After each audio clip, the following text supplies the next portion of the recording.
Hello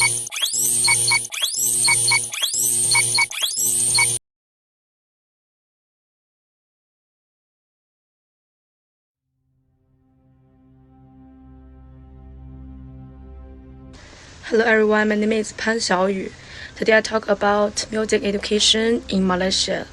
KPS means 1979, the community review of implementation of basic education has decided to make music education as a subject is accredited for all students of primary schools in Malaysia. Curriculum development counter has been committed under to design a syllabus for the subject of music and music curriculum for primary schools with implement noted in 1987. In 1995, the new music syllabus has been published by the CDC. The aim of this new curriculum is intended to develop individual quality and quality in terms of aesthetics and aspects of music through a variety of musical experience to enhance their well-being in the context of various culture and notion expressions. However, after 24 years, music education subject KPSR improvement questions asked about the effectiveness of this subject in the curriculum of primary school today.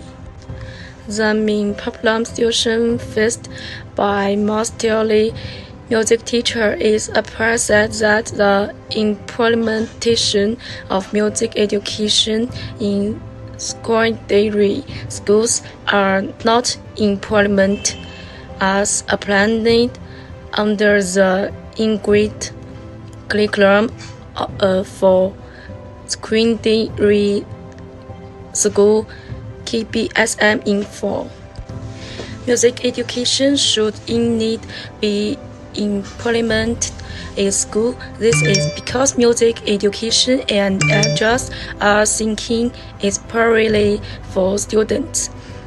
Inside they use the time allotted to music education for the restrictioning of the subject for the lower secondary examination, and still Pidgin Malaysia used as English, mathematics, and Bahasa Malaysia that has using in addition, there are a number of music teachers do not have the musical skills required to manage effectively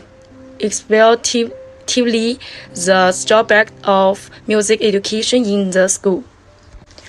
However, there are still many challenges in achieving the goals of the community with the curriculum for music education in skills school. Thank you. The issues and challenges in teaching music are in teaching multicultural music, especially in primary schools. As a multi-ethnic and multicultural nation, Malaysia has shown its uniqueness and treasures among the countries in Southeast Asia. It is our position that music teachers should not hesitate to explore other music and cultures. Music teachers should expand musical horizons, demonstrate the value and significance of music from other cultures, and educate students about other cultures. In a country with cultural diversity, it is believed that the inclusion of music from other cultures in the school music curriculum can strengthen Malaysian national unity and further build national pride and tolerance.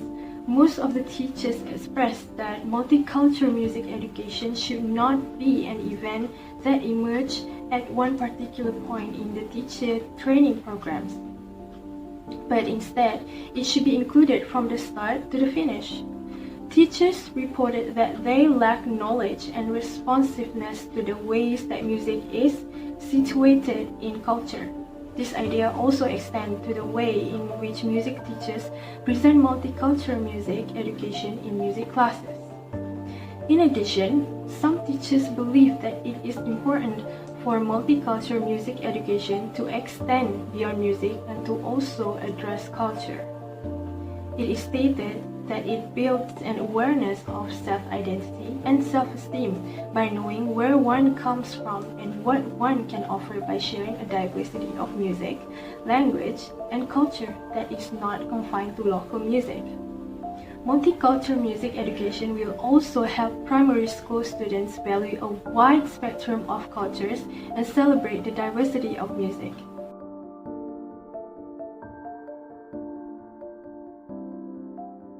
Next, the last issues are the issues on music education in Malaysia public schools. At the beginning of the implementation of music as a subject in primary schools, the schools faced many problems.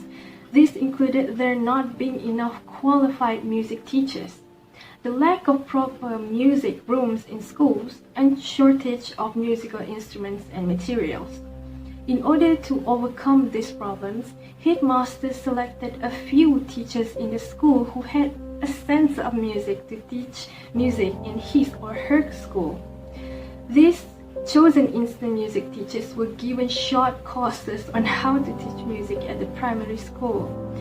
The teachers were also provided with an acoustic guitar and electric keyboard, but many of them cannot play these instruments. Instead, the instant music teachers used the canned music in the form of pre-recorded tapes to teach music lessons and accompany the singing as well as the instrument playing activities.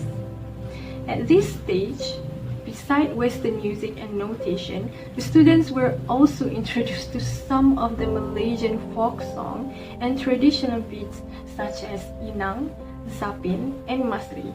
However, in most cases, the students only learn music through cassettes, and the teacher acted like a classroom assistant. This was because many of the instant music teachers lacked knowledge and skill. However, there were only two options, either teaching the subject or not doing so.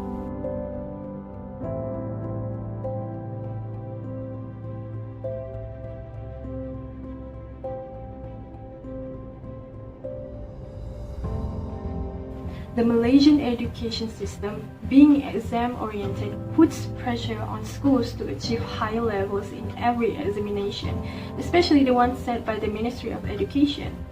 Music as one of the non-exam subjects at primary level is being ignored. In some schools, the time allocated for music lessons is often used for other important subjects such as mathematics, science, and English. Low interest and poor attitude among some of the instant music teachers towards music give the music subject a second-class status in schools. Realizing that these problems have arisen, the Teachers Education Division, Ministry of Education has revised and set up a new curriculum to train music in teachers in many teacher training colleges in Malaysia. As a result, many qualified music teachers are being produced and sent to public schools to teach music. It is a fact that music education in Malaysia is relatively new and is still in the stage of development and implementation. Lots of issues and problems need to be precisely handled in order to make this subject equally important to other subjects in the school curriculum.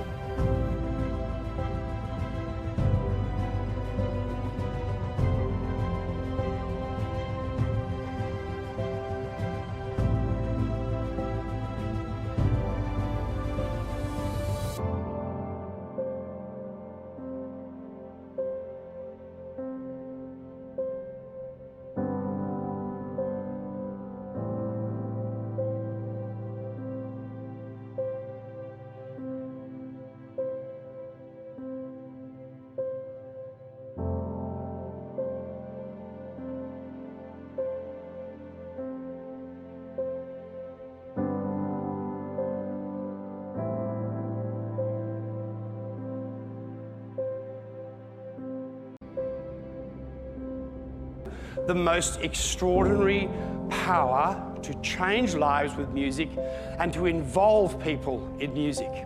And it should start with very, very, very young children, not teenagers. Not that it's you can't start. I've taught teenagers who have had their first experience with music as teenagers. But my view is that all of that improvisation, all of that creativity you saw on the stage today is the right of every child, no matter where and no matter what the circumstance. Every child, I believe, should have access to properly taught music in the hands of a properly taught teacher. And it can start in the simplest way. Music is an oral art. And when I talk about music, I define it as sound organized in some way, passing through time. With children, we begin with imitation, the most powerful way of teaching. And if you don't mind becoming 3-year-olds just for a minute. That's all from us. Thank you.